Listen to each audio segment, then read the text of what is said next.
E aí pessoal, Kaique aqui de novo e tamo junto para mais um estudo. Como eu falei, como a gente anunciou essa semana, a parábola da vez vai ser do bom samaritano. Muitos de nós já ouvimos em diversos cultos essa parábola sendo usada como exemplo de amor ao próximo, de você tem que fazer alguma coisa por alguém. Hoje a gente vai tentar fazer uma análise um pouquinho mais profunda e um pouquinho diferente desse texto. E vamos começar pelo texto que está lá em Lucas 10, do verso 25 ao 37. Na minha versão diz o seguinte: certa ocasião, um perito na lei levantou-se para pôr Jesus à prova e lhe perguntou: Mestre, o que eu preciso fazer para herdar a vida eterna? Jesus respondeu: o que está escrito na lei? Como você a lê? Ele respondeu: ame o Senhor, o seu Deus, de todo o coração, de toda a sua alma, de todas as suas forças, de todo o seu entendimento. E ame o seu próximo como a si mesmo. Disse Jesus: você respondeu corretamente, faça isso e viverá. Mas ele, querendo justificar-se, perguntou a Jesus: e quem é o meu próximo? Em resposta, disse Jesus: um homem descia de Jerusalém para Jericó, quando caiu nas mãos de assaltantes. Estes tiraram-lhe as roupas, espancaram-lhe e foram, deixando-o quase morto. Aconteceu estar descendo pela mesma estrada um sacerdote. Quando viu o homem, passou pelo outro lado.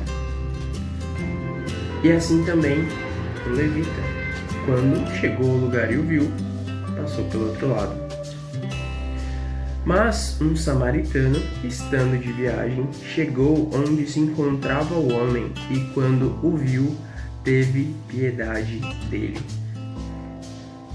Aproximou-se, enfaixou-lhe as feridas, derramando nelas vinho e óleo. Depois colocou sobre o seu próprio animal, levou-o para uma hospedaria e cuidou dele. No dia seguinte, deu 2 denários ao hospedeiro e disse-lhe: cuide dele. Quando voltar, lhe pagarei todas as despesas que você tiver. Qual destes 3 você acha que foi o próximo do homem que caiu nas mãos dos assaltantes? Aquele que teve misericórdia dele, respondeu o perito na lei. Jesus lhe disse: vá e faça o mesmo. A princípio, todo mundo consegue entender que esse aqui é um exemplo mais claro de Jesus explicando de como a gente deve exercer o nosso amor ao próximo, de se a gente vê alguém passando por alguma coisa, de cuidar mesmo, de tratar os problemas dos outros. Mas, além disso, essa parábola ela é uma grande analogia do plano de salvação de Deus e provavelmente a gente nunca tinha visto ela dessa ótica. E a gente vai desmiuçar alguns pontos da história para reforçar esse ponto que eu tô falando. O primeiro são as 2 cidades, né? Como a gente vê lá no comecinho da parábola, Jesus diz que ele descia de Jerusalém para Jericó. Isso não é só uma coincidência geográfica, porque Jerusalém fica numa altura maior do que Jericó. Mas, biblicamente, se a gente analisar o histórico das 2 cidades, a gente vê que Jerusalém é um lugar de bênção, é um lugar de festa, é um lugar de felicidade. E em Josué, Jericó é tratado como um lugar de maldição, e isso também é reforçado por algumas outras passagens lá em Reis. Ou seja, esse homem descia de um lugar de bênção para um lugar de maldição. Isso é um declínio espiritual. Isso simboliza a queda do homem, entre muitas aspas, né? E a gente consegue ver que ele no versículo 31 diz: aconteceu estar descendo pela mesma estrada um sacerdote. Quando viu o homem, passou pelo outro lado. Ou seja, o sacerdote estava no mesmo caminho, no mesmo declínio espiritual. E logo seguinte ele fala a mesma coisa do levita. Ou seja, a gente consegue interpretar que eles também estavam saindo do lugar de bênção e indo para o lugar de maldição. Eles também estavam declinando espiritualmente. E isso explica muita coisa na reação deles e no fato deles não terem prestado nenhum tipo de ajuda. Fala também que esse homem que descia, o primeiro homem que descia de Jerusalém, ele caiu nas mãos de assaltantes. A gente tem como um exemplo muito claro na cabeça de todo mundo quem é o ladrão do plano de Deus para as nossas vidas, que veio para matar, roubar e destruir. Mais os elementos aí de que nós, seres humanos, fomos roubados, né? Fomos roubados durante essa trajetória, essa saída do plano de Deus. E isso foi o que aconteceu com a gente. Além disso, a gente consegue ver que o homem ficou quase morto. Essa é a única oportunidade da Bíblia que esse termo é usado. Ou seja, quase morto é simplesmente a situação onde ele está desacordado, ferido, e ele não consegue ajudar a si mesmo. Ele não consegue gritar, ele não consegue pedir ajuda, ele não consegue nada. Ele está literalmente desacordado, à mercê de qualquer coisa que possa acontecer. Ele não consegue se salvar, ele não consegue se ajudar nessa situação. Mas um aspecto interessante. E por último, a gente vai analisar o começo do final feliz dessa história, né? Surge um samaritano. O que é, no contexto da Bíblia ali, um samaritano? Como a gente sabe, Israel era um reino, né? Na época de Davi era um reino único, na época de Salomão era um reino único. Só que o filho de Salomão tomou decisões erradas e o reino se dividiu em dois. O reino do sul foi chamado de Judá, que a capital era Jerusalém, e o reino do norte foi chamado de Israel, e a capital era Samaria, ou seja, samaritano era quem nascia em Samaria. No Velho Testamento, a gente consegue ver que o povo do sul e o povo do norte tiveram destinos um pouquinho diferentes. O povo do norte caindo em alguns cativeiros, o povo do sul também teve algumas perdas, mas o que eu quero destacar aqui é que o povo do norte, o povo de Israel do norte, ele foi conquistado pelo Império Assírio. E eles tinham uma característica, entre aspas, peculiar, que eles conquistavam o lugar, eles tiravam a nata daquele povo ali, as mentes pensantes, quem tomava decisões, quem sabia das coisas, e colocavam um monte de pessoas de outros povos que eles já haviam conquistado. Ou seja, eles faziam uma mistura. Isso faz com que o povo samaritano não seja mais israelita puro, como tinha sido exigido na lei de Moisés, que os israelitas não se misturassem com outros povos. Ou seja, os judeus viam os samaritanos como um povo impuro, como um povo esquecido, um erro de percurso, alguém que não era israelita puro. Eles viam os samaritanos como alguém inferior. E eles tinham muito essa rivalidade, não só por essa questão, mas por muitas coisas que eles acreditavam.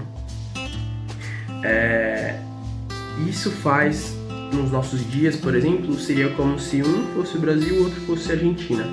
Eles não batiam muito das ideias, não tinham muito em comum. Isso dá uma ilustrada um pouquinho melhor na gente, o como esse samaritano era o ajudante improvável. O samaritano vai lá, primeira coisa que ele faz é enfaixar as feridas, derramando nelas vinho e óleo. A gente consegue ver a simbologia muito forte em toda a Bíblia. Primeiro do vinho, que nada mais representa do que o sangue de Cristo nessas feridas, e o óleo, que durante todos os textos representa a ação do Espírito Santo, ou seja, naquela ferida foi enfaixada com o sangue de Jesus e com a ação do Espírito Santo. Depois, a parábola diz que ele foi levado para uma hospedaria e lá Jesus cuidou dele. Depois deu 2 denários para o hospedeiro e disse-lhe: cuide dele, quando eu voltar eu pagarei todas as despesas que você tiver. Ou seja, muitos teólogos acreditam que a hospedaria nada mais representa do que a igreja. E quem seria o hospedeiro? O Espírito Santo. O Espírito Santo porque quando Jesus, o samaritano, nos deixou, ele disse que deixaria outro com a gente, um conselheiro, que seria, entre aspas, o dono dessa igreja, né? Então, a gente consegue ver muito claro que esses elementos. Jesus não estava só dando uma lição de moral no mestre da lei, ele estava explicando ali muito do que ele viria a se tornar, de tudo que viria a acontecer, falando aqui nesse exemplo, nessa parte do texto, de que ele vai voltar e vai pagar todas as dívidas que o homem ferido tiver dentro dessa casa, e que o hospedeiro está cuidando da gente enquanto Jesus não volta, que no caso é o Espírito Santo. Isso faz com que a gente volte para o ponto inicial dessa parábola nas outras vezes que a gente ouviu, que é a características de que nós temos como exemplo Cristo. Aqui no texto, no versículo 37, Jesus disse: então, se você já sabe quem é o próximo, vai e faça o mesmo. Sim, a gente trazendo isso para a prática faz com que a gente pense em ser como o samaritano. Faz com que a gente pense, em primeiro lugar, se colocar no lugar do outro, em cuidar de quem não consegue cuidar de si mesmo. Eu já falei com algumas pessoas de algumas estatísticas interessantes dessa pandemia, principalmente no aumento do número de divórcios, no aumento do número de denúncias de agressão, entre outras coisas terríveis que estão acontecendo dentro das casas. E essa pandemia tem que servir para, no mínimo, nos aproximar dessas pessoas que a gente ama. Talvez a gente não tenha mais a oportunidade na vida de passar tanto tempo junto, seguido, né, dessas pessoas. Então a gente tem que utilizar esse exemplo de Cristo, a gente tem que se colocar no lugar de quem não consegue cuidar de si mesmo, de quem está ferido, de quem é dependente em qualquer aspecto da nossa vida. Então que a gente reflita um pouco sobre as coisas que a gente tem feito para quem está próximo da gente. Nesse caso de pandemia são as pessoas da nossa casa. Se a gente tem agido como o bom samaritano que nos salvou dessa situação de destruição que a gente não conseguiria salvar a nós mesmos, e que a gente reflita porque isso pode ser a virada de jogo dentro das nossas famílias. Existem N exemplos na história da igreja sobre como a submissão, como o sacrifício em prol de alguém mudou a história de muitos lugares. Mas tudo provavelmente começou com o bom samaritano. Tudo provavelmente veio dele. Tudo provavelmente veio do sacrifício único de Cristo. Que a gente reflita, que a gente siga.